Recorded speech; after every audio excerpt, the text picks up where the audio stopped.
You are listening FM 101 Hyderabad, tune in to one above FM 101। आप सुन रहे हैं FM 101 Hyderabad में, हूँ आपके साथ मुजाहिद। मुझे उम्मीद है कि तमाम सुनने वाले यकीनन खैरियत से होंगे, ठीक ठाक होंगे। वेबसाइट है हमारी radio.gv.ca, फेसबुक पर हमारा ऑफिशियल पेज है FM 101 चैनल पाकिस्तान। आज एक ख़ास प्रोग्राम के साथ मैं आपके साथ मौजूद हूँ। टाइम आपको बता दें जनाब, 6:11 हुआ चाहते हैं। और वो कहते हैं ना कि बहुत सारे ऐसे दिन बड़े ख़ास होते हैं जिसमें आपकी बहुत एक ख़ास लोगों से मुलाकात हो जाए। कुछ लोग दुनिया में बहुत कुछ करना चाहते हैं और बहुत आगे जाते हैं।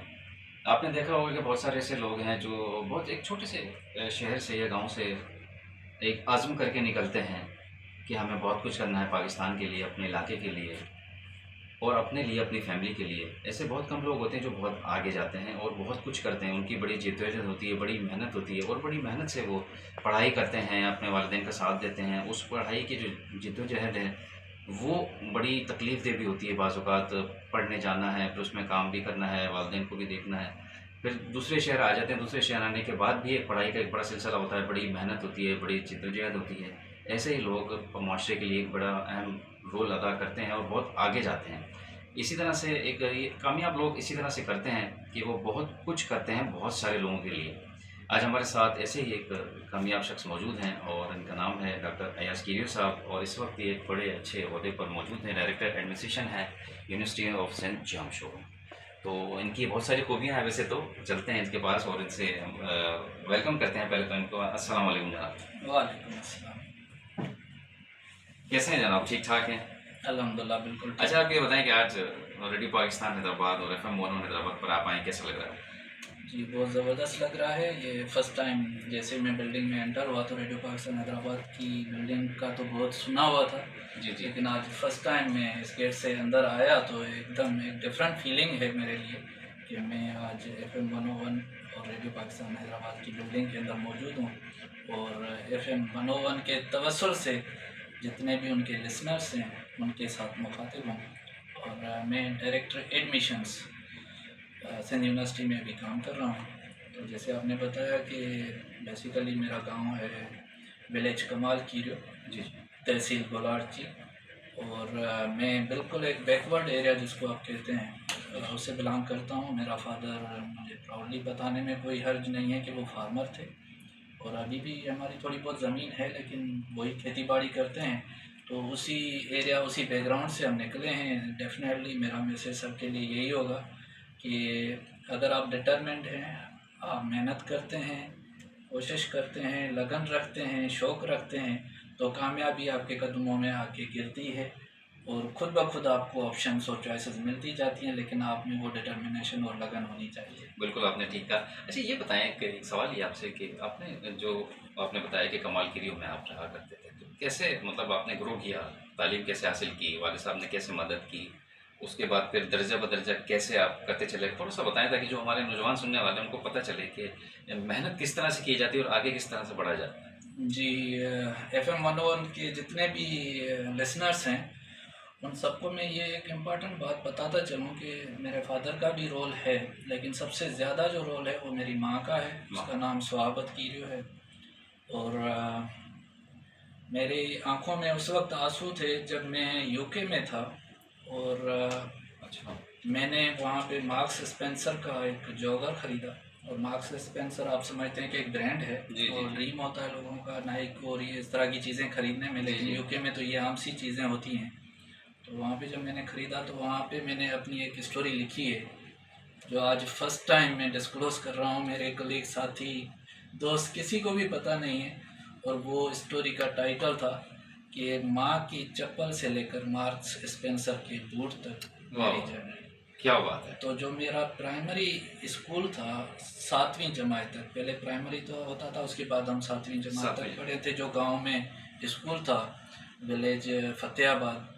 तो वहाँ पे इसी 7 साल तक मैंने माँ की चप्पल पहनी। मेरे पास अपनी जूती नहीं थी तो सुबह में मैं वो चप्पल पहन के स्कूल जाता था। माँ इनकरेज करती थी, फिर वापस आते थे तो वो माँ फिर चप्पल पहनती थी। अच्छा, तो इस तरह का सिस्टम चला और वो मेरी डायरी में अभी तक भी नोट है कि माँ की चप्पल से लेकर मार्क्स स्पेंसर के बूट तक। तो ये बिल्कुल सब लोगों के सामने है कि अभी मैं डायरेक्टर एडमिशन वाह! क्या बात 21 ग्रेड। है। वाह, वाह! ज़बरदस्त। अच्छा ये बताएँ कि वहाँ से गाँव से आप निकले शहर आ गए उसके बाद। तो यहाँ आने के बाद आपने कैसे सर्वाइव किया?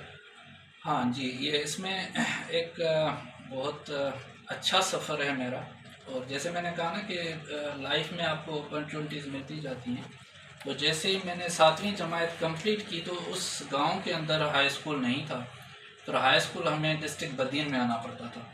और डिस्ट्रिक्ट बद्दीन में आने के लिए मेरे पास वसाइल नहीं थे, तो फिर मुझे एक और शख्स मिला जिसको मैं अपने बाप की तरह समझता हूँ, और वो थे नेमतुल्लाह जमाली साहब। अच्छा, अच्छा। वो बदीन में रहते थे और उसने मुझे अपने घर में अपने बच्चों के साथ ठहराया। जी, जी। और उसका बेटा भी पढ़ता था, मिठल जमाली उसका नाम है। जी, जी। तो मैं और वो मिठल जमाली एक साथ स्कूल जाते थे। और सलाम है उस बंदे को जिसने मुझे वहाँ पे, क्योंकि वो डिफरेंट कास्ट था, मैं कीरियो हूँ, वो जमाली था। जी, जी। लेकिन फिर भी उसने मुझे अपने घर में ठहराया, अपने बच्चों के साथ ठहराया। और वो सब मेरे लिए मेरे बाप की तरह है, माँ की तरह है, बहनों और भाइयों की तरह है। अभी भी मेरा उनके साथ सिलसिला वैसा का वैसा है।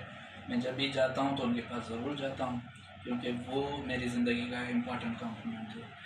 उसके बाद जैसे ही मैंने वहाँ से मैट्रिक किया, मैट्रिक के बाद फर्स्ट ईयर किया, तो फर्स्ट ईयर करने के बाद मैं बेसिकली आपको बताता चलूँ कि मेरा ताल्लुक़ है जमायत लोहारी शरीफ, दरगाह लोहारी शरीफ है डिस्ट्रिक्ट बदीन के अंदर। जी, जी।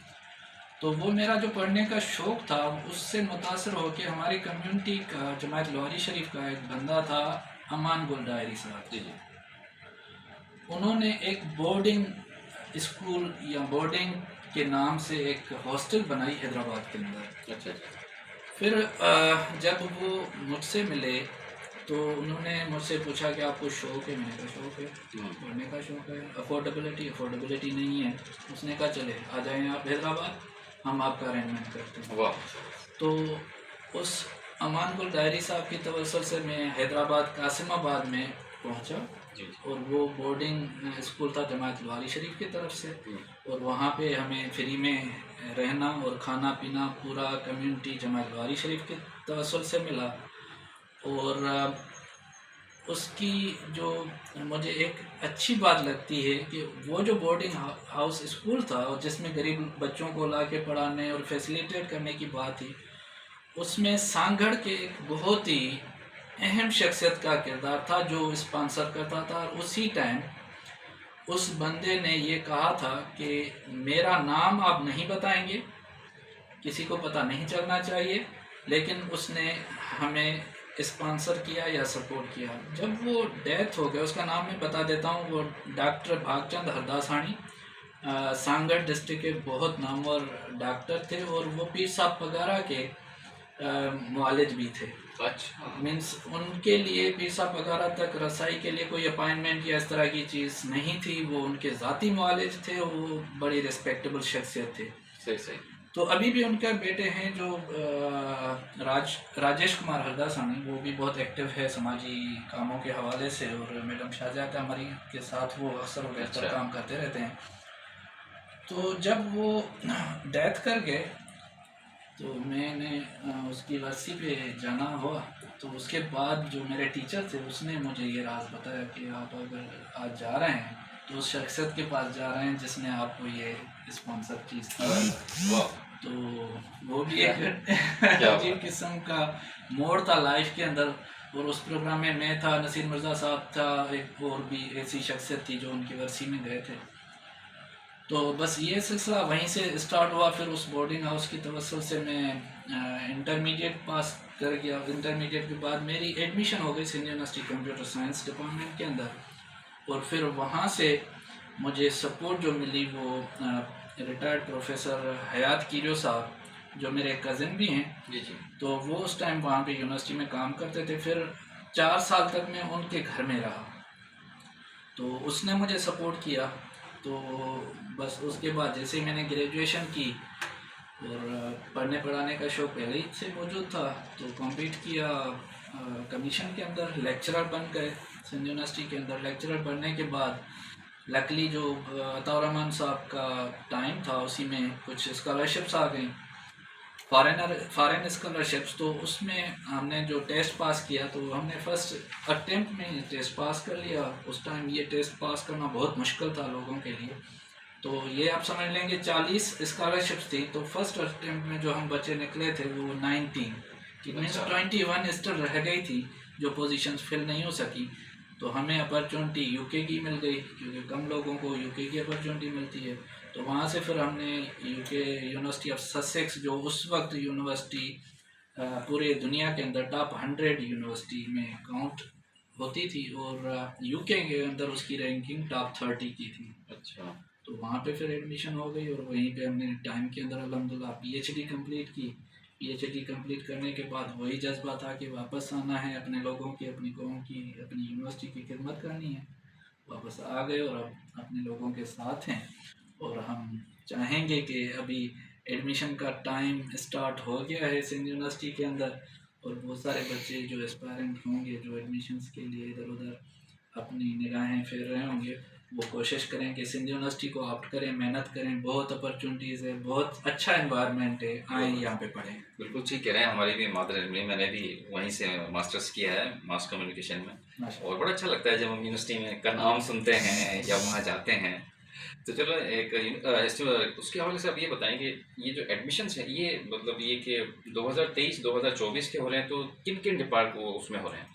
जी, बेसिकली हमारे पास 23-24 नहीं होता, हमारे पास बैच होता है ईयरली। तो अब ये 2024 का बैच है जो जनवरी से उनके क्लासेस स्टार्ट होंगे। अच्छा। एडमिशन्स को अगर हम कैटेगराइज करें तो 2-3 कैटेगरीज बनती हैं। अगर उसमें हम अपने लिसनर्स को समझाएंगे तो बहुत आसानी हो जाएगी उनके लिए कि वो किस तरफ जाना चाहें। सबसे पहले हम जो प्रायोरिटाइज करते हैं, जैसे फॉर एग्जांपल के मेडिकल के जो बच्चे होते हैं जिनके इंटर प्री मेडिकल ग्रुप में की हुई थी, वो एस्पायरेंट होते हैं कि एमबीबीएस करें या इस तरह की कोई मेडिकल डिग्री करें। तो इसी हवाले से अभी मेडिकल के टेस्ट भी हो गए हैं, लेकिन सिंध यूनिवर्सिटी के अंदर भी इन बच्चों के लिए जो प्री मेडिकल ग्रुप के हैं बहुत अच्छी अपॉर्चुनिटीज़ हैं। अभी डॉक्टर ऑफ फार्मेसी हमारे पास है। उसके बाद जो एक नया प्रोग्राम हमने स्टार्ट किया है जो 2024 से खुशनसीब बच्चों के लिए स्टार्ट हुआ है, वो है bachelor of eastern medicine and surgery. सही।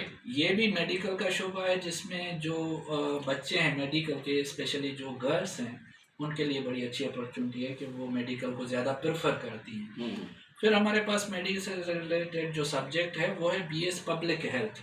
अच्छा। अब आप देखें पब्लिक हेल्थ के भी बहुत सारे प्रॉब्लम्स होते हैं, उसको पढ़ना होता है, देखना होता है कि पब्लिक हेल्थ को कैसे इम्प्रूव किया जाए। तो ये भी हमारे पास लास्ट ईयर से स्टार्ट हुआ है, तो ये भी नया प्रोग्राम है। फिर मेडिकल के अंदर हमारे पास एक और अच्छा डिपार्टमेंट है जिसकी बच्चों को जानकारी नहीं होती, वो ऑप्शन नहीं सिलेक्ट करते, वो है फूड एंड न्यूट्रिशन। आप देखें इस वक्त हमारी प्रॉब्लम ये होती है, हम खुद परेशान होता है समटाइम्स कि क्या खाया जाए क्या ना खाया जाए। तो फूड एंड न्यूट्रिशन की जो टिप्स होती हैं, जो सजेशंस होती हैं, छोटे बच्चे को कैसे उसकी न्यूट्रिशन जो बेहतर की जाए, तो ये एक प्रॉपर शोबा है हमारे पास फूड एंड न्यूट्रिशन का। फिर मेडिकल के अंदर जो लास्ट शोबा मैं डिस्कस करूँगा वो है साइकोलॉजी। आप देखें साइकोलॉजी का भी एक बहुत बड़ा, आजकल का डिप्रेशन का ज़माना चल रहा है, कितने प्रेशर्स होते हैं। तो जो साइकियाट्रिस्ट होते हैं वो हर क्लिनिक हर जगह पे उनकी एक इम्पॉर्टेंस होती है। तो हमारे पास जो बीएस साइकोलॉजी है वो भी बहुत इम्पॉर्टेंट सब्जेक्ट है मेडिकल सब्जेक्ट है। उसके बाद हम जो दूसरी टेक्नोलॉजी जिसमें बच्चों को प्रेफर करेंगे या कहेंगे कि वो आएँ हमारे साथ पढ़ें आके यूनिवर्सिटी, वो है कंप्यूटिंग टेक्नोलॉजी। देखें कंप्यूटिंग टेक्नोलॉजी आजकल के दौर की तो वो टेक्नोलॉजी है जिसके बगैर चलना बहुत मुश्किल है। और उसके अंदर भी हमारी जो यूनिवर्सिटी है सिंध यूनिवर्सिटी, उसके अंदर बहुत बड़ी वैरायटी मौजूद है। अच्छा। बच्चों के लिए सबसे पहले कंप्यूटिंग टेक्नोलॉजी को अगर हम लें तो उसकी जो बेसिक डिग्रीज़ हैं, कंप्यूटर साइंस में बीएस होता है, बीएस इंफॉर्मेशन टेक्नोलॉजी होता है, बीएस सॉफ्टवेयर इंजीनियरिंग होता है। उसके बाद हमने 2 नए प्रोग्राम्स भी लॉन्च किए हुए हैं इन सब्जेक्ट्स के अंदर। अच्छा। एक है बीएस आर्टिफिशियल इंटेलिजेंस, आजकल एआई, जो आप समझ रहे हैं कि आजकल जो चैट जीपीटी और इस तरह की चीज़ों ने बहुत तहलका मचाया हुआ है, तो ये सारी चीज़ें एआई के अंदर लाया करती हैं और हमने बीएस एआई कंप्यूटिंग टेक्नोलॉजी के अंदर मुतारफ़ कराया है। उसके बाद जो आता है वो बीएस डेटा साइंस।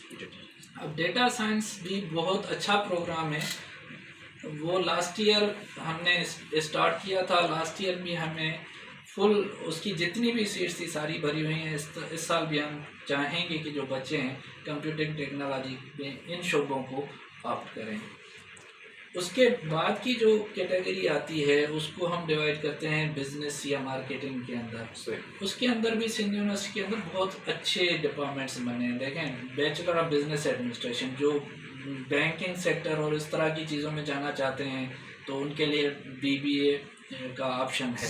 फिर कॉमर्स है हमारे पास, कॉमर्स के अंदर फिर बैंकिंग एंड फाइनेंस का ऑप्शन है, फॉरेंसिक अकाउंटिंग का ऑप्शन है, और उसके अलावा हमारे पास इकोनॉमिक्स का सब्जेक्ट है। तो ये सारे फिर बैंकिंग सेक्टर के अंदर आ जाते हैं। इसके अलावा अगर हम कैटेगराइज करें किसी चीज़ को तो वो है सोशल, मीन्स जिसको हम कहते हैं कि एनजीओ सेक्टर में अगर कोई ऐसा बच्चा है जो समझता है कि वो मीन्स समाजी खिदमत में इंटरेस्ट रखता है तो हमारे पास सोशलॉजी डिपार्टमेंट है, सोशल वर्क है, वो उसको आप कर सकते हैं। फिर हमारे पास जो आखिरी कैटेगरी आती है वो आती है प्रोफेशनल कैटेगरी, जिसमें हम कमीशन कहते हैं, जो सब्जेक्ट स्पेशलिस्ट होते हैं, इस तरह की हम कैटेगरी कह लें तो उसमें इंग्लिश है सरफहरस्त कि इंग्लिश के अंदर आप जो बच्चे सीएसएस करना चाहते हैं, पीसीएस करना चाहते हैं या फिर सब्जेक्ट टीचर बनना चाहते हैं तो वो इंग्लिश को ऑप्ट करें, सिंधी को ऑप्ट करें, इस्लामिक स्टडीज़ है, फिर केमिस्ट्री है जो कंपलसरी सब्जेक्ट्स हैं, फिज़िक्स है, जूलॉजी है, बॉटनी है, इस तरह से। तो ओवरऑल हमारे पास 65 डिपार्टमेंट्स हैं जिसके अंदर 102 डिग्री प्रोग्राम्स हैं। तो बहुत एक बड़ी वैरायटी है बच्चों के पास कि वो सिंध यूनिवर्सिटी में आएँ और आके पढ़ें। इसमें मैं बच्चों से सिर्फ ये गुजारिश करूँगा कि वो कोशिश करें कि 25 से 30 ऑप्शंस ज़रूर रखें। बच्चे क्या करते हैं कि थोड़े ऑप्शंस रखते हैं, 1-2 ऑप्शन रखे, फिर उनमें उनका एडमिशन नहीं होता, फिर डिसाइड हो जाते हैं कि हमारा एडमिशन नहीं ऐसे होगा। मतलब उसमें कैटेगराइज कर लें, अगर इसमें ना हो तो इसमें थोड़ा सा ज़्यादा रखें आप ये। थोड़े से ज़्यादा रखें, बिल्कुल। अच्छा, ये बताइएगा कि ये जो तरीक़ेकार है दाखिले का, तो ये किस तरह से है ये? मतलब एक कल आखिरी तारीख है इसकी, उसके बाद ये मतलब होगा कैसे? मतलब यूनिवर्सिटी में से कुछ चीज़ लेनी पड़ेंगी, फॉर्म भरना पड़ेगा, थोड़ा सा तरीके का बता दीजिए। जी, बिल्कुल आपने अच्छा सवाल किया है कि अभी जो हमारा तरीक़ेकार है एडमिशन फॉर्म भरने का वो पूरा ऑनलाइन है। इससे फ़ायदा ये होता है कि जो हमारी प्रीवियस प्रैक्टिस होती थी तो बच्चे आते थे फॉर्म भरने के लिए तो खर्चा करते थे, फिर जाते थे, फिर फॉर्म सबमिट करना, फिर डॉक्यूमेंट्स ले आना, मीन्स 3-4 चक्कर उनके लग जाते थे। उसको फैसिलिटेट करने के लिए हमने जो ऑनलाइन फॉर्म एप्लीकेशन का प्रोसेस रखा है उसमें सबसे पहली बात जो हम कहेंगे बच्चों को वो ये कि एटलीस्ट वो अपना CNIC को रेडी रखें। अगर CNIC की एज नहीं है तो बे फॉर्म पे भी CNIC का नंबर होता है, तो हमारा जो अकाउंट बनता है बच्चे का वो CNIC नंबर या फिर बे फॉर्म नंबर उसके ऊपर बनता है। तो जो बच्चा इंटर पास करके नया आ रहा है तो वो रजिस्ट्रेशन करेगा अपने CNIC या बे फॉर्म नंबर के साथ। उसके बाद हम उसको ऑप्शन देते हैं कि वो अपने डॉक्यूमेंट्स, मीन्स उसका डिस्ट्रिक्ट कौन सा है, डोमिसाइल और ये इस तरह की पर्सनल इन्फॉर्मेशन लेते हैं। पर्सनल इन्फॉर्मेशन लेने के बाद उसके पास एक चालान आ जाता है ऑनलाइन जनरेट होकर उसके नाम से। सही। वो 3000 रुपीज़, 3000 रुपये का चालान है जो हबीब बैंक की किसी भी ब्रांच में वो जमा हो सकता है। उसके लिए सिंध यूनिवर्सिटी आना ज़रूरी नहीं है। जो बदीन का बच्चा है वहीं पे भी पे कर सकता है, जो मिट्टी उमरकोट का बच्चा है तो वो उसी डिस्ट्रिक्ट के अंदर भी पे कर सकता है। दूसरा ऑप्शन उसके पेमेंट का ऑनलाइन भी है कि अगर आजकल बच्चे बहुत सारे उनके पास मोबाइल फ़ोन्स होते हैं तो जो HBL की ऐप है अगर वो उनके पास है तो HBL ऐप के थ्रू भी वो पे कर सकते हैं, या फिर HBL के कुछ कनेक्ट एजेंट्स होते हैं तो वो अगर कनेक्ट एजेंट भी उनके शहर में कहीं पे है तो वहीं पे भी वो ऑनलाइन पे कर सकते हैं। तो इस तरह से ये पहला स्टेज जो है बच्चों का, जैसे ही वो चालान पे कर देंगे हम उसको कहेंगे कि वो चालान पे करके पेड कॉपी अपलोड कर दे। तो फर्स्ट स्टेप जो है फॉर्म एप्लीकेशन फॉर्म का वो मुकम्मल हो जाता है। उसके बाद बच्चे को हम वेट करवाते हैं प्री एंट्री टेस्ट का। तो जो प्री एंट्री टेस्ट का डेट होगा वो हम उस बच्चे को स्लिप के साथ उसकी ईमेल पे सेंड कर देते हैं कि आपका नंबर ये है, सीट नंबर ये है, आपकी एंट्री टेस्ट की डेट ये है, आपका ब्लॉक भी ये है और किस दिन पे आपने आना है, क्योंकि हमारी टेस्ट जो शेड्यूल्ड है वो 3 दिन के ऊपर है, 15 अक्टूबर, 22 अक्टूबर और 29 अक्टूबर। तो हर बच्चे को हम पहले से ही बता देते हैं कि आपने किस डेट पे आना है और आपका सीट नंबर या बाकी इंफॉर्मेशन क्या है। तो जो बच्चे फिर प्री एंट्री टेस्ट क्वालिफाई कर जाते हैं तो फिर उस उनको हम ऑप्शन देते हैं सेकेंड कैटेगरी का, मीन्स अब जो रिमेनिंग पार्ट होगा फॉर्म का वो फिल करेंगे। अब रिमेनिंग पार्ट में क्या होता है, हम बच्चे से उसके डॉक्यूमेंट्स मीन्स उसके एजुकेशनल डॉक्यूमेंट्स वो अपलोड करवाते हैं और चॉइसेस लेते हैं, जो चॉइसेस मैंने अभी डिस्कस किया आपसे कि जितनी भी कैटेगरीज हैं तो वो बाद में हम उन बच्चों से लेते हैं और उसके बाद जो है एडमिशन की लिस्टें हम पब्लिश करते हैं और बच्चे फीस पे करते हैं। तो ये पूरा एक प्रोसेस होता है। अच्छा, ये एक तो फीस के हवाले से आपने बात कर ली तो मैं पूछ लेता हूँ, तो अब क्या फीस कितनी है? मतलब ये कि जो थोड़े से आपको पता है कि ऐसे बच्चे हैं जो नहीं पढ़ सकते हैं, तो उनके लिए कोई ऐसा सिस्टम है? हाँ, बहुत अच्छा, क्योंकि मैं खुद एक जैसे पहले बता चुका हूँ कि एक फार्मर का बेटा हूँ, तो मुझे इस चीज़ का बहुत गहराई से एहसास है कि पढ़ना बहुत मुश्किल हो गया है। लेकिन एट द सेम टाइम अगर हम देखें कि जो हालात हैं यूनिवर्सिटी के अंदर, जो उसके एक्सपेंसेस हैं या उनकी जो बजट की कटौतियाँ हैं जी। वो भी बहुत ज़्यादा हो गई हैं। पहले जो गवर्नमेंट से बजट मिलती थी अब वो नहीं मिल रही, वो प्रॉपरली जिस तरह से होता है ना कि अगर हम कहें कि जो भी यूनिवर्सिटी के अखराजात हैं अगर वो गवर्नमेंट उठा ले तो हम चाहेंगे कि पूरी फ्री कर दें एजुकेशन, किसी से फीस ना लें, क्योंकि सही इतने डिज़र्व बचे होते हैं। सही बात। लेकिन फिर भी अगर मैं आपको कंपैरेटिव दूं तो जो सिंध यूनिवर्सिटी की फ़ीस है वो ओवरऑल मैं समझता हूँ पूरे पाकिस्तान में कंपैरेटिवली कम है। वो सबसे कम। कैसे कम है? सबसे वो इसलिए कि अगर कराची यूनिवर्सिटी को हम कंपेयर करेंगे, कंप्यूटर साइंस ले लें तो कंप्यूटर साइंस में हमारे पास 35,000 फीस थी लास्ट ईयर, लेकिन उसकी निस्बत जो दूसरी यूनिवर्सिटियाँ पंजाब यूनिवर्सिटी को ले लें, पेशावर को ले लें, कराची यूनिवर्सिटी को ले लें तो वो 50-60 हज़ार से ज़्यादा होती है उनकी फीस। अच्छा, ये सालाना है? ये सालाना है। सही। इसको अगर हम ये इस तरह से भी समझ लें कि 35,000 per year means 3,000 per month. अब मेरे जो बच्चे पढ़ रहे हैं प्राइवेट स्कूल्स में वो 5,000 पर मंथ के हिसाब से फीस ले रहे हैं। तो इट मीन्स के जो कंपैरेटिव हमारा फीस का है वो एक स्कूल से भी कम है। लेकिन फिर भी हम समझते हैं कि यहाँ पे जो लोग या जो बच्चे आते हैं वो बहुत दूर दराज इलाकों से आते हैं, उनकी अफोर्डेबिलिटी इतनी नहीं होती। अगर कोई गवर्नमेंट ऑफिशियल मेरी ये बात सुन रहा है और वो मदद करे हमें कि बजट के अंदर, तो हम बच्चों को और भी लेते हैं। इसमें एक इम्पॉर्टेंट बात ये भी है कि गवर्नमेंट की तवज्जुह से भी हम चाहेंगे कि हम सिर्फ अपनी बात ना करें, गवर्नमेंट की भी बात की जाए। तो गवर्नमेंट की तरफ से 4,000 के करीब स्कॉलरशिप लास्ट ईयर हमने दी है।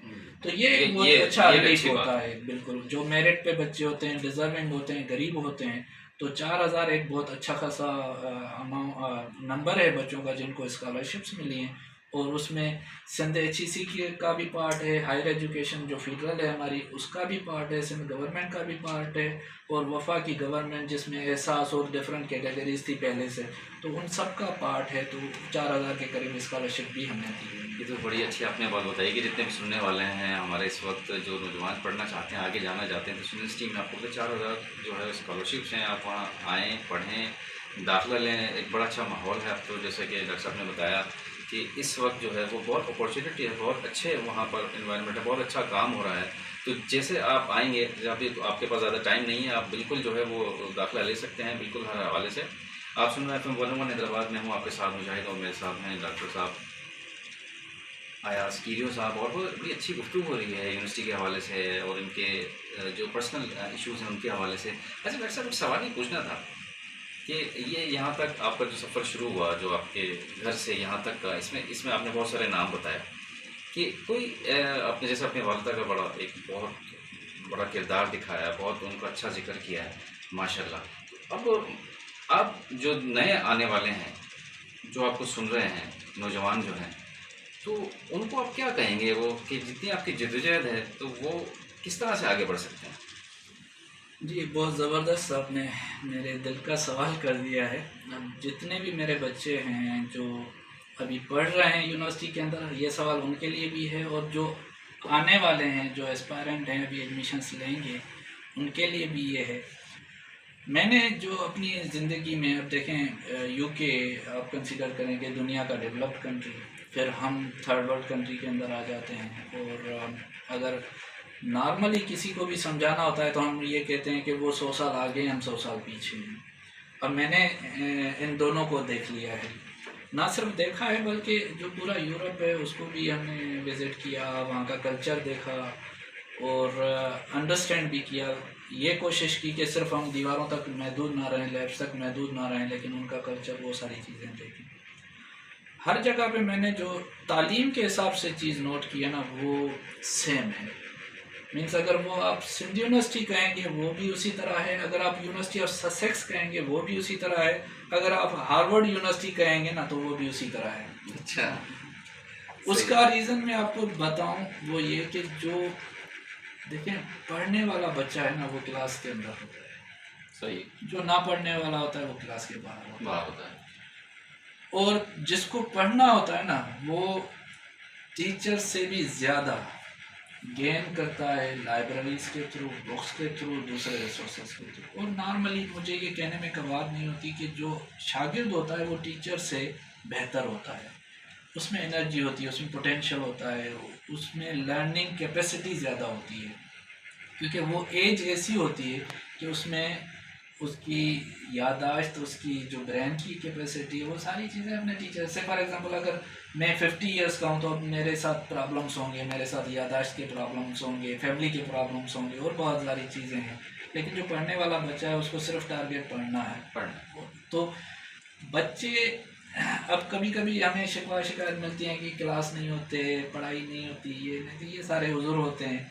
मेरी इन सबसे गुजारिश है कि आप, अगर यूके में भी हमने देखा कि जो बच्चे ना पढ़ने वाले होते हैं वो क्लासरूम के बाहर, कैंटीन और बार्स में बैठे रहते, गप्पे लगा रहे होते हैं। और यही चीज़ यहाँ पे भी है कि क्लासेस आपके चलते हैं, अगर क्लास नहीं चलते तो आपके पास ऑनलाइन रिसोर्सेज होते हैं, आपके पास लाइब्रेरी होती है, आपके पास किताब होते हैं, आपके पास इतने टीचर्स हैं। अब देखें सिंध यूनिवर्सिटी के अंदर 375 PhD फैकल्टी है जो सब फॉरेन क्वालिफाइड है, और वो सब, कोई एक दो हो सकते हैं, लेकिन अगर हम 75 भी निकालें, 300 भी अगर ऐसे हैं जो बच्चों को गाइड करने वाले होंगे, तो मुझे बताएं कि क्या चाहिए उस बच्चे को पढ़ने के लिए। इसके अलावा तो कोशिश करें, टाइम दें और पढ़ें। ये तो बड़ा मतलब एक अच्छी नॉलेज दी आपने। 375 PhD होल्डर हैं तो मतलब लड़कों फॉरेन क्वालिफाइड है, वो पढ़ा रहे हैं माशाल्लाह।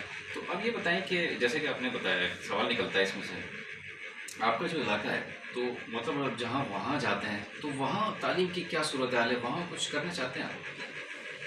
हाँ जी बिल्कुल। इसमें एक तो मुझे खुशी ये हो रही है कि वहाँ पे सिंध यूनिवर्सिटी का कैंपस, लार्ज कैंपस है डिस्ट्रिक्ट बदीन के अंदर, और माशाल्लाह से उस कैंपस के अंदर जितने भी बेहतरीन सब्जेक्ट्स हैं वो डिपार्टमेंट खुले हैं, जैसे कंप्यूटर साइंस है, बिजनेस एडमिनिस्ट्रेशन है, कॉमर्स है और इंग्लिश है। और इस कैंपस की मैं आपको ये बताऊं कि जब से ये स्टार्ट हुआ है तो वो फुल होता है, मीन्स वहाँ पे एडमिशन्स फुल होती हैं। तो इससे ये लगता है कि जो वहाँ के बच्चे हैं उनमें पढ़ने का रुझान और शौक़ बहुत ज़्यादा है। अभी भी जो देखें, मैं इस आइडिया का हूँ कि इसको फुल फ्लेज यूनिवर्सिटी बनना चाहिए, कि लार्ज यूनिवर्सिटी बने और उसको सिंध गवर्नमेंट और वफाक दोनों सपोर्ट करें। लेकिन बदीन एक ऐसा इलाका है जो मेरा गांव भी है, जिसको मैं जानता हूँ कि वो रिच है अपने नेचुरल रिसोर्सेज है। सबसे ज़्यादा आपको ऑयल मिलता है वहाँ पे, ऑयल की फील्ड्स हैं, ऑयल रिफाइनरीज हैं, मिनरल्स और भी हैं। तो ये जो कंपनीज़ हैं जो वहाँ से, जैसे यूनियन टेक्सास कंपनी पहले थी, अब शायद उसका नाम कुछ और हो गया है, तो ऐसी कंपनियां भी अपने आप को इन्वेस्ट करें और वहाँ पे एक, देखें गुलाम इसाक खान यूनिवर्सिटी हमारे सामने बनी है और आजकल उसका बड़ा नाम है। तो उसी तरह से अगर बदीन के इलाके के अंदर एक फुल फ्लेज यूनिवर्सिटी बन जाए जो चार्टर्ड HEC यूनिवर्सिटी हो, तो उससे उस इलाके के लोगों को बहुत फ़ायदा मिलेगा। और अगर वहाँ के जो अब तो इलेक्टेड नहीं होंगे क्योंकि कोई फार्मर बन गए, लेकिन जब इलेक्ट होंगे, जो सियासत में इंटरेस्ट रखते हैं और कहते हैं कि वो अगर MNA MP की इलेक्शन लड़ेंगे, और मैं दुआ करता हूँ कि वो जीत जाएं और मुझे सुन रहे हैं, तो वो कोशिश करें कि बदीन की आवाम के लिए एक फुल फ्लेज यूनिवर्सिटी इंतहाई ज़रूरी है, और उसमें अगर मेरी कोई भी खिदमत रिक्वायर्ड होंगी, मैं बग़ैर किसी लालच के वहाँ पे जाने को तैयार होऊंगा, सर्व करने के लिए तैयार होऊंगा, और उस यूनिवर्सिटी को इस्टेब्लिश करने के लिए भी तैयार होऊंगा। ये आपने एक बहुत गुडविल जेस्चर दिखाया है, एक बड़ेपन का मुजाहरा किया है कि वहाँ अगर मदीन में अगर यूनिवर्सिटी कोशिश है अगर बन जाए बहुत अच्छी बात है, तो वहाँ अपनी खिदमत सारा अंजाम देंगे। ये सबसे बड़ी बात है, क्योंकि होता है डॉक्टर साहब के बहुत सारे ऐसे लोग होते हैं ना कि थोड़ा सा जो पसमानदा इलाकों के अंदर जाते नहीं हैं, तो लेकिन आपने एक बड़ा अच्छा स्टेप आपने मतलब जितने भी लोग सुन रहे हैं उनको पता होना चाहिए कि जहाँ आप रह रहे होते हैं अगर वहाँ कोई अच्छी चीज़ अगर आप कर दें तो उस पूरे इलाके के लोगों को फ़ायदा होता है। क्योंकि ये जो अगर यूनिवर्सिटी अगर बनती है तो ये पूरे सिंध को कवर करेगी, तो वहाँ के जितने भी लोग हैं उनको यहाँ मतलब आने में परेशानी होती है तो वहीं पढ़ सकेंगे। ऐसे ही से पढ़ेंगे। सही सही। आप सुन रहे हैं FM 101 हैदराबाद में हूँ, आपके साथ मुजाहिद और मेरे साथ मौजूद हैं डॉक्टर अयाज पीरी। से आपसे यूनिवर्सिटी के हवाले से बात हो रही है और भी बहुत सारे उससे बात हो रही है। अच्छा ये बताएं डॉक्टर साहब, आप बाहर गए, युग में आपने पढ़ा, तो कोई ऐसी शख्सियत होगी जो आपको अब तक याद होगी? सबसे ज़्यादा जो याद आता है ना, वो आपको आपका सुपरवाइज़र याद आता है। अच्छा, और सही सही। वो इसलिए भी याद आता है कि आप जो टाइम रहते हैं, जैसे मैंने जो PhD का सफ़र कंप्लीट किया वो 4 साल 3 महीने के अंदर कंप्लीट किया, और ये एक बहुत लंबा अरसा होता है। और उसमें आपका सुपरवाइज़र आपके, क्योंकि वहाँ फारम में इस तरह का कॉन्सेप्ट होता है कि जो रिसर्च के स्टूडेंट होते हैं उनकी जितनी भी देखभाल होती है ना, वो सुपरवाइज़र के हाथ में होती है, वो यूनिवर्सिटी कंसर्न नहीं होती। इवन अच्छा। आपको अगर कोई पुलिस का इशू सही। भी आ जाए तो आप अपने सुपरवाइज़र से रब्ता करेंगे, यूनिवर्सिटी से नहीं करेंगे। अच्छा। और वो अगर सुपरवाइज़र कह देता है प्रोफेसर है, तो वहाँ पे उनकी बहुत रिस्पेक्ट होती है, उनकी वर्ड भी काफ़ी होती है। तो जो सुपरवाइज़र, और लकली जो मुझे सुपरवाइज़र्स मिले, एक प्रोफेसर क्रिस्टोफर चैटगन था और दूसरा रूपर्ट लियन, 2 सुपरवाइज़र, एक मेन सुपरवाइज़र दूसरा को सुपरवाइज़र कहते हैं। तो वो बड़े याद आते हैं। और स्पेशली जब मैंने उनको गिफ्ट दिए थे, क्योंकि ये उस तरह के गिफ्ट्स नहीं होते जैसे हमारे पास एक वो होता है कल्चर में, नाम अगर आप इजाज़त दे दें तो कह दूँ कि चमचागिरी जैसे हम करते हैं, तो उनके पास उस चीज़ की कोई इम्पोर्टेंस नहीं होती, लेकिन कल्चरल गिफ्ट्स जो होते हैं वो उनको बहुत अपील करते हैं।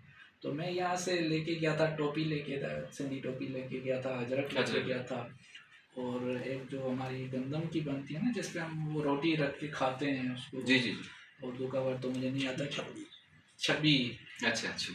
तो वो गंदम से स्पेशली बनती है हमारे जो अपर साइड के इलाके हैं वहाँ से। अच्छा तो अच्छा। वो 2-3 वो लेके गया था, तो वो बड़ी अपीलिंग। और फिर सुपरवाइज़र ने मुझे जब अजरक देखा तो उसने कहा कि दिस इज़ वेरी नाइस, तो मैं अब ये अपने ऑफिस में लगा दूंगा और उसको इस्तेमाल नहीं करूँगा, ये एज अ डेकोरेशन पीस रहेगा। मैंने कहा फंटास्टिक।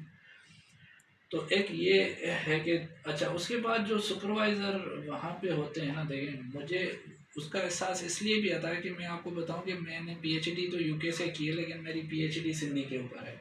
अच्छा, ज़बरदस्त। और सिंधी हमारी जो मादरी ज़बान है, बेशक बेशक। तो उसमें उस प्रोफेसर ने मुझे बहुत सपोर्ट किया, इनकरेज किया कि ओके, अगर आप करना चाहते हैं अपनी मादरी लैंग्वेज पे काम तो करें।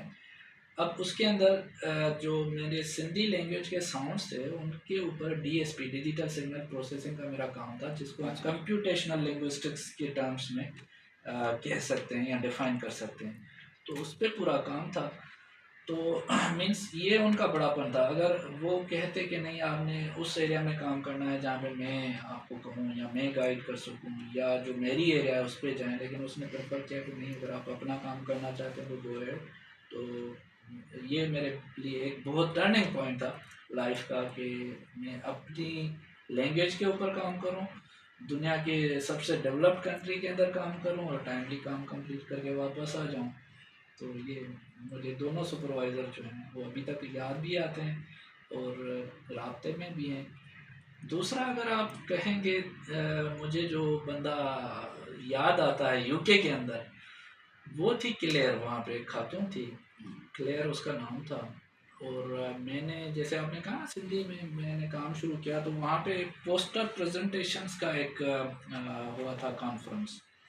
तो वहाँ पे मैंने सिंधी का पोस्टर लगाया, और उसको समझाने के लिए, क्योंकि हमारी जो राइटिंग स्टाइल है वो डिफरेंट है, लेफ़्ट टू राइट और राइट टू लेफ़्ट है। हम राइट टू लेफ़्ट चलते हैं, उर्दू सिंधी में राइट टू लेफ़्ट चलते हैं, इंग्लिश में लेफ़्ट टू राइट। तो उसको वो आइडिया बड़ा अपीलिंग लगा। उसने पोस्टर देखा, फिर वहाँ से मेरे पास आ गई और आके एक 30 मिनट्स की उसने मेरे साथ डिस्कशन की, समझा उस चीज़ को। फिर उसने कहा कि I would like to promote your work. So fine, मैं तो हैप्पी हूँगा कि आप मेरा काम अगर प्रमोट करते हैं, उसको बढ़ाते हैं आगे। फिर उसने खुद उसको 2-3 जगहों पे रिप्रेजेंट किया, और उस मेरे काम का जो पोस्टर है ना, वो ससेक्स यूनिवर्सिटी की इंजीनियरिंग और डिज़ाइन कंप्यूटर साइंस डिपार्टमेंट के अंदर, जैसे ही आप एंटर होंगे तो मेन दीवार पे अभी भी लगा हुआ है। अच्छा, ये अपने एजाज़ की बात है हमारे तो लिए, ये पाकिस्तान के लिए और सिंध के एग्जैक्टली लिए, सर। ख़ासतौर पर हैदराबाद के लिए, यूनिवर्सिटी के लिए, आपके लिए। अच्छा, तो वो फिर काम पूरा हुआ आपका? जी, काम अल्हम्दुलिल्लाह पूरा हुआ। और उसके बाद देखें, जैसे आपने पहले कहा कि मुझे फ़ख्र आता भी है, लेकिन फ़ख्र करना भी ठीक नहीं होता। लेकिन अपने जानने वालों को बताना या सुनने वालों को बताना भी इम्पोर्टेंट है कि मेरी वहाँ पे, जैसे हम स्टूडेंट जाते हैं तो फिर काम करते हैं, वर्क करते हैं, तो वहाँ पे मैं एसोसिएट ट्यूटर भी बना, और मैंने आईटी सर्विसेज के अंदर अच्छा, काम किया। क्या बात और आईटी सर्विसेज की उस लेवल पे काम किया जो बिल्कुल इनसाइड और सीक्रेट्स होते हैं यूनिवर्सिटी के अंदर। उसमें दुनिया भर के जितने बच्चे आते थे ना, मीन्स यूएसए, चाइना या जितने भी लोग थे, उनकी जो आईटी इश्यूज थे उनको सॉल्व करना और उनको गाइड करना, तो ये भी हमारे लिए बहुत एजाज़ की बात थी। फिर यहाँ पे जैसे आपने कहा ना कि अगर मैं यूके से यहाँ वापस आ सकता हूँ सिंध यूनिवर्सिटी से, बदीन जाने में भी मुझे कोई कोई हर्ज वो नहीं नहीं, है, बिल्कुल क्योंकि सही। मेरी वहाँ पे अच्छी खासी जॉब थी, और वो भी सही। अपनी फील्ड के अंदर, मीन्स आईटी सर्विसेज के अंदर। सही। 2.5 साल का वो एक्सपीरियंस लेटर भी अभी तक मेरे पास मौजूद है, तो उसको भी छोड़ के आ गए। और अल्हम्दुलिल्लाह कोई उसमें मीन्स ग्रीवेंस नहीं है, क्योंकि मैं खुश हूँ कि मैं अपने लोगों में वापस आया हूँ, और अल्हम्दुलिल्लाह मुझे सिंध यूनिवर्सिटी ने भी सब कुछ दे दिया है। हाँ, ये सबसे अच्छी बात है। ये मीन्स उसके उस पर कोई पछताव नहीं है, अगर मैं सही लफ्ज़ यूज़ करूँ तो उसमें कोई पछताव नहीं है। अब ज़िंदगी और भी पड़ी है। नहीं, आपने आपकी बात बिल्कुल अच्छी है कि हमें जितने भी लोग यहाँ से जाते हैं, पढ़ने जाते हैं या काम करने जाते हैं, तो आपका भी वही है और हमारा भी वही है कि हमें वापस आकर हमारे इलाके में काम करना चाहिए, ताकि पाकिस्तान तरक्की करे। जब हमारा इलाका तरक्की करेगा तो पाकिस्तान तरक्की करेगा। आप क्या समझते हैं कि बहुत सारे लोग जाते हैं, वो उसमें चंद वापस आते हैं या ज़्यादातर रुक जाते हैं वहाँ? क्या आप मशवरा देंगे कि भाई वहाँ पढ़ने के बाद अपने पाकिस्तान में आके काम करना चाहिए ना? और देखिए इसमें ये अगर हमें अपनी सिस्टम इजाज़त दे तो हम उस पर खुल के बात करें। देखें, बहुत सारे लोग जाते ही इस जहन से हैं कि उन्होंने वहाँ पे सेटल होना है और वापस नहीं आना है। ये ठीक नहीं होता, ये पाकिस्तान के इमेज के लिए भी ठीक नहीं है। सही। आप अगर जाते हैं तो ठीक है, आप डिग्री करें, वहाँ पे काम करें, लेकिन फिर वापस आके अपनी कौम में सर्व करें। लेकिन मेरे साथ जितने भी लोग थे उनमें बेशतर तो वापस आए हैं, लेकिन मेजॉरिटी वापस नहीं आई है, जो कि ठीक नहीं है। आपके पास फिगर्स भी होंगे, एचईसी के पास भी फिगर्स हैं कि हज़ारों के तादाद में लोग अभी भी वो जो यहाँ से स्कॉलरशिप पे गए हैं या किसी और तरह से गए हैं, लेकिन वो वापस नहीं आए। तो ज़ाहिर सी बात है, अगर वो भी सुनते हैं तो कंट्री कौम और नेशन का भी एक बार होता है, उसकी रिस्पॉन्सिबिलिटी होती है, तो वापस आना चाहिए। वापस आना चाहिए। बिल्कुल आपने ठीक कहा कि हमें पाकिस्तान से बाहर जाकर ये पढ़ने गए हों, कुछ काम करने गए हों, सीख कर ज़रूर पाकिस्तान में आकर पाकिस्तान की तामीर और तरक्की में अपना हिस्सा ज़रूर डालना चाहिए। बहुत अच्छी बात है। आप सुन रहे हैं हमारे हैदराबाद में, हम आपके साथ मुजाहिद, हमारे साथ हैं डॉक्टर अयाज कीरियो साहब। बहुत अच्छी गुफ्तगू रही। एक डॉक्टर साहब की एक मोटिवेशनल पूरी स्टोरी है, जैसे कि उन्होंने बताया। और अब ये जो मेरा पॉइंट है, थोड़ा सा टाइम हमारे पास भी कम होता है, अपनी वालदा के हवाले से आप कुछ बता रहे थे, वो सारा सिलसिला आपने बताया कि और कुछ उनके बारे में बताना चाहेंगे आप?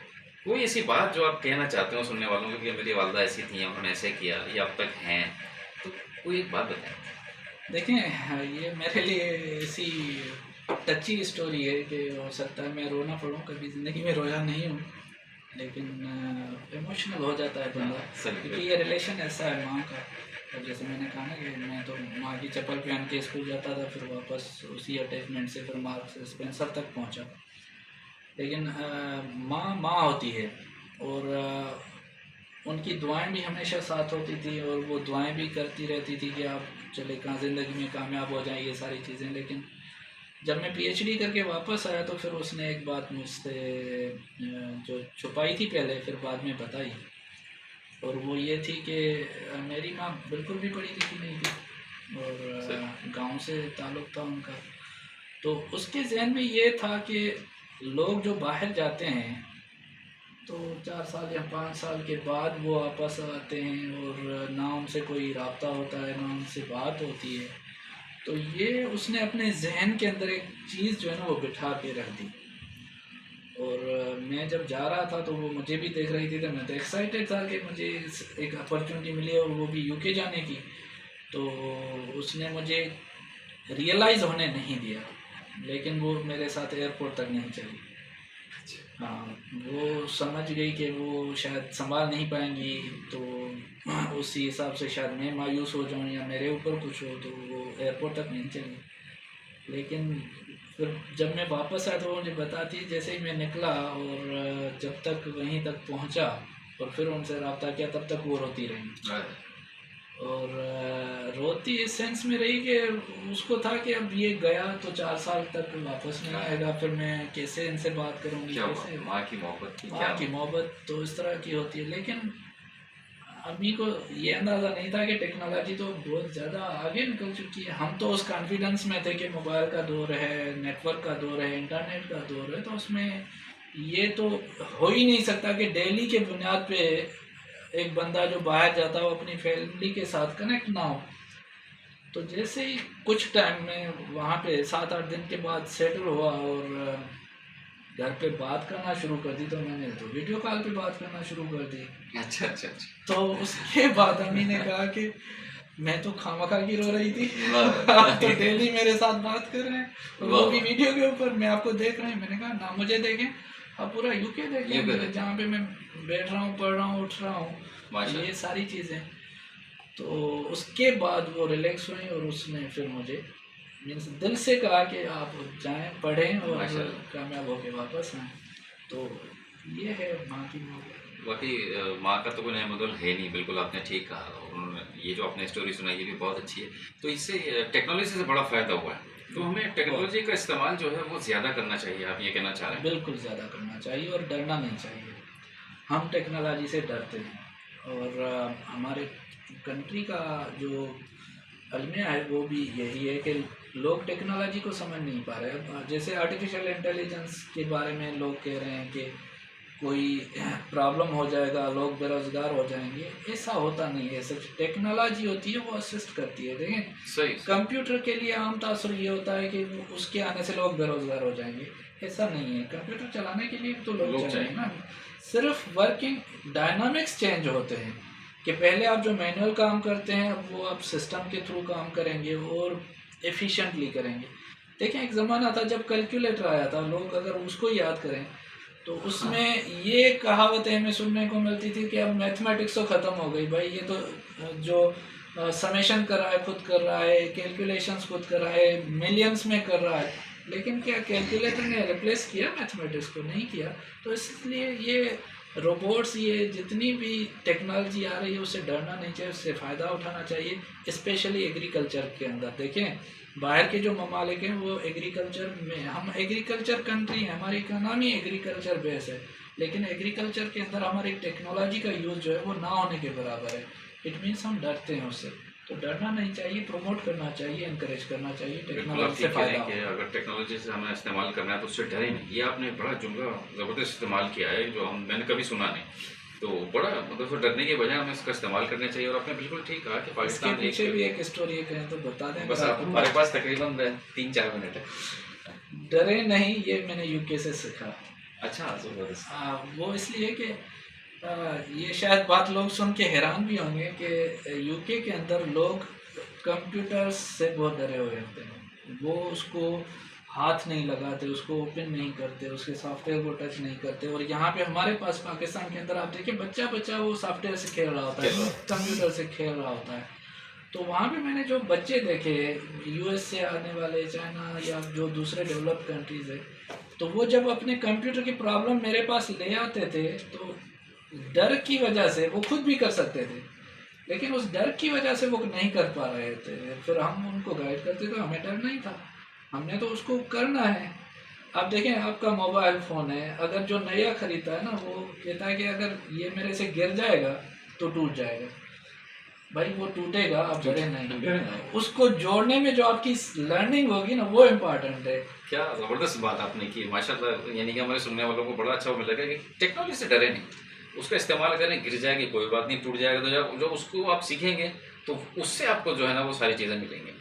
अच्छा डॉक्टर साहब, हमारे पास टाइम थोड़ा सा कम रह गया है, तो मैं ये आखिरी में आपसे ये पूछना चाहूँगा कि आपकी जद्दोजहद इतनी सारी है, एक गाँव से निकल एक बच्चा आता है, वो शहर में आता है, पढ़ता है, अपने वालिदैन जो है उसको आगे बढ़ाते हैं, और वो एक माशाल्लाह आप यूनिवर्सिटी आते हैं, यूनिवर्सिटी के बाद आप पढ़ने जाते हैं इंग्लैंड। वो भी आपको पता है कि बहुत सारे लोगों का ख्वाब होता है वो वहाँ पे इतनी बड़ी यूनिवर्सिटी में पढ़े, फिर वापस पढ़ने के बाद वापस आए और यूनिवर्सिटी की खिदमत कर रहे हैं, वहाँ के लोगों की खिदमत कर रहे हैं। अब आखिरी में आप ये बताएं कि हमारा जो आज का नौजवान है, एक तो बड़ा मायूस है, ठीक है ना, तो उसकी मायूसी ख़त्म करने को ये जुमला कहें, और लोगों को ये बताएं कि आप ज़्यादा से ज़्यादा पढ़ने की कोशिश करें, क्योंकि मैंने अपने वालिद साहब से यही सुना है, उस्तादों से भी ये सुना है कि जो पढ़ेगा वो ही सबसे आगे जाए। बिल्कुल ज़बरदस्त आपने सवाल किया। देखिए, मायूस, अब जैसे मैंने डरने की बात की ना, इस तरह से ये भी डर मेरा ही किया हुआ है कि मायूस वो होता है जिसको अवेयरनेस नहीं होती। वो बच्चे जिनको पता नहीं होता कि उनको करना क्या है या किस तरह से वो आगे निकल सकते हैं, वो मायूस होते हैं और पीछे जाते हैं। देखें, अवेयरनेस अगर जिसको आती है तो आजकल अपॉर्चुनिटीज़ इतनी ज़्यादा हैं, जिसके पास स्किल है। अगर मैं सिर्फ कंप्यूटर की बात करूं तो फ्रीलांसिंग के अंदर अब जो ये लोग जैसे यूट्यूब और टिकटॉक और दूसरी चीज़ों, फेसबुक, इस तरह से उस पर भी बहुत सारी अर्निंग कर रहे हैं। मीन्स ऐसा नहीं है कि सारा गार्बेज हो रहा है वहाँ पे, बड़ी अच्छी अच्छी चीज़ें भी वहाँ पे आ रही हैं। मीन्स लोग क्लासेस अपने अपलोड कर रहे हैं, टेक्निकल स्किल्स अपलोड कर रहे हैं, फ्री एनर्जी की जो टेक्नोलॉजी है उसके ऊपर काम करके उसको अपलोड कर रहे हैं, फिर उनको व्यूअरशिप मिल रही है तो वो आगे निकल रहे हैं। तो आजकल के इस दौर में अपॉर्चुनिटीज़ बहुत ज़्यादा हैं। अवेयरनेस ना होने की वजह से लोग मायूस होते हैं और पीछे चले जाते हैं। देखें, मैं तो ये कहता हूँ कि बेरोज़गार वो होता है, या जिसको हम कहते हैं कि मायूस वो होता है जिसके पास अपॉर्चुनिटी ना हो। आप अभी भी देखें कि पाकिस्तान के अंदर भी जितना भी प्राइवेट सेक्टर है, मेरे जितने भी ग्रेजुएट बच्चे हैं वो जॉब के ऊपर है, कोई भी घर नहीं बैठा। लेकिन स्किल आना चाहिए, आपको काम आना चाहिए।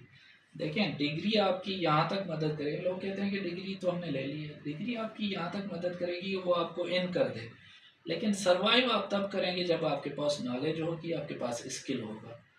तो ये अवेयरनेस होना, स्किल होना लाजमी है। और आजकल जो एजुकेशन है वो डिग्री का नाम नहीं है, मैं तो उसको कंप्लीट स्किल समझता हूँ। देखें, यूके के अंदर सबसे डिफ़िकल्ट जो स्किल है वो टीचिंग है। तो आप अगर ट्यूशन भी पढ़ाते हैं, आपको सब्जेक्ट बहुत अच्छा आता है लेकिन पढ़ाने का स्किल नहीं है, तो आप किसी काम के नहीं हैं। तो बेहतर है कि अपने आप को इम्प्रूव करें, पढ़ें, स्किल अपने अंदर में डालें। कम्युनिकेशन भी स्किल है सर, बिल्कुल सही ठीक है ना। आप लोगों को अपनी बात कैसे बताते हैं, कन्वेंस कैसे करते हैं, इंटरव्यू के अंदर कैसे जाते हैं, ये सारे स्किल्स हैं। तो जिसके पास ये है वो मायूस ना हो, अपॉर्चुनिटीज़ बहुत ज़्यादा हैं और मायूसी वैसे भी कुफर है। राइट जनाब, बिल्कुल बहुत अच्छी बात की आपने, और इसको मैं समाप्त कर देता हूँ कि डॉक्टर साहब ने बहुत अच्छी बात बताई कि टेक्नोलॉजी से डरे नहीं। आप ये देखें, अगर टेक्नोलॉजी से अगर डरते तो डॉक्टर साहब यहाँ नहीं बैठे होते। ये यूके के बच्चों को बता रहे हैं कि वो उनके पास आते थे सही करवाने, कोई बात हो जाती थी, तो हमारे पाकिस्तान के बच्चों के लिए डॉक्टर साहब की शख्सियत मौजूद है, और ये चाहते हैं कि आप दाखिला लें, आएँ, यूनिवर्सिटी में पढ़ें और टेक्नोलॉजी का इस्तेमाल ज़रूर करें। डिग्री आपकी एक हद तक काम आएगी, उसके बाद जब आपकी टेक्नोलॉजी है वो आपको मज़ीद आगे ले जाएगी, आप दुनिया भर में जाकर कहीं भी काम कर सकते हैं। और हमारे लिए, पाकिस्तान के लिए, हैदराबाद के लिए, सिंध के लिए, सिंध यूनिवर्सिटी के लिए बहुत बड़े एजाज़ की बात है कि हमारे साथ ऐसी शख्सियत मौजूद है जिन्होंने इतनी बड़ी अच्छी बातें बताई, आपको मोटिवेशन नौजवानों को दी। तो ये बड़ी एक कारोमद गुफ्तगू रही मेरी नज़र में, आप सबकी नज़र में, और मैं चाहूँगा कि इंशाल्लाह किसी और प्रोग्राम में भी आपको बुलाऊँगा तो फिर आप ज़रूर आइएगा। तो आपको ये बता दूँ कि अब प्रोग्राम तो अब तकरीबन हमारा ख़त्म हो गया है, कुछ कहना चाहते हैं? मैं सिर्फ ये मेरी जो कामयाबी है उसकी डेडिकेशन दूंगा 3 बंदों को। एक मेरा फादर कमाल कीरो, दूसरी मेरी माँ स्वागत पीरियड और वाह। फिर वाइफ अच्छा, अच्छा। अमीरजादी पीरियड, अच्छा। क्योंकि उसने भी बहुत सपोर्ट किया। वाह, वाह! बहुत अच्छी बात है। उन्होंने बताया कि इनके जो वालिदैन हैं दोनों, वालिद और वालिदा, और इनकी जो अहलियाँ हैं माशाल्लाह उन्होंने इनको बड़ा सपोर्ट किया, बड़ा साथ दिया। और आपको मैं एक बात आखिरी में मैं भी ये बता देता हूँ कि अगर आपके घर वाले, आपकी फैमिली आपके साथ है, तो आप दुनिया फ़तह कर सकते हैं। चलिए जी, बहुत अच्छी बिल्कुल, बात है। ठीक है ना डॉक्टर साहब? ये एग्री। चलिए जी, आपसे इजाज़त लेते हैं। और डॉक्टर साहब, आप यहाँ एफ़एम 101 पे बहुत शुक्रिया आपका। Thank you. एक बार फिर मैं आपका शुक्रिया अदा करूँगा। कोई एफ़एम 101 या रेडियो पाकिस्तान के हवाले से कुछ कहना चाहते हैं? हाँ, ज़बरदस्त आपने ये प्रोग्राम अरेंज किया, और हम समझते हैं कि तालीम के ऊपर जितने भी प्रोग्राम किए जाएँ कम हैं, और FM 101 ने ये पहल की है कि ना सिर्फ मैं, जैसे मैंने कहा कि 19 और लोग भी हैं जो कामयाब होकर वापस आए, उनको भी लेंगे यूनिवर्सिटी इंशाल्लाह। को ज्वाइन किया, तो सबका पैगाम, सबकी एक स्टोरी होती है, सही। अलग से स्टोरी होती है। अगर वो भी आएँगे और यहाँ से आपके तवज्जुह से नाज़रीन और स्टूडेंट्स को मोटिवेशन देंगे तो बहुत अच्छा होगा। राइट जनाब, बहुत अच्छी बात है। आप सुन रहे थे एफ़एम 101 हैदराबाद से एक ख़ास प्रोग्राम हमने किया था, मोटिवेशन का ये हमारा प्रोग्राम होता है। इसमें हम जो कामयाब लोग होते हैं उनको ज़रूर बुलाते हैं, जिन्होंने पीएचडी की हो या बहुत बड़े कोई काम किए हुए हैं। जैसे डॉक्टर साहब ने पीएचडी की हुई है कंप्यूटर साइंस में, और यूनिवर्सिटी के लिए बहुत कुछ कर रहे हैं। तो ऐसे ही बहुत सारे लोगों के लिए हमने प्रोग्राम रखा है। जो कामयाब लोग हैं वो अगर आना चाहते हैं हमारे प्रोग्राम में, ज़रूर आएँ। हम उनका इंटरव्यू करेंगे, उनकी स्टोरी आप बताना चाहें तो बिल्कुल बताएँगे। मोटिवेशनल स्टोरी होती है, इससे जो हमारे जो आज का नौजवान है वो बहुत कुछ सीखता है और बहुत आगे जाता है। चलिए जी, अब मैं लूँगा इजाज़त। मैं था आपके साथ मुजाहिद। आप सुन रहे थे एफ़एम 101 हैदराबाद से स्पेशल प्रोग्राम। हमारे साथ थे डॉक्टर अयाज़ कीरियो साहब, डायरेक्टर एडमिनिस्ट्रेशन हैं इस वक्त यूनिवर्सिटी ऑफ सेंट जामशोर में। बहुत अच्छी बात है। और मैं था आपके साथ मुजाहिद। इंशाल्लाह कल हमारा जो प्रोग्राम होगा वो भी एक ख़ास प्रोग्राम होगा। उसमें भी एक कोई एक कामयाब से लोगों से हम आपकी मुलाकात कराएँगे। तो सुनते रहिएगा एफ़एम 101 हैदराबाद। फिर मिलेंगे इंशाल्लाह। Take care, good bye. Pakistan ज़िंदाबाद। जिंदाबाद। माशाल्लाह।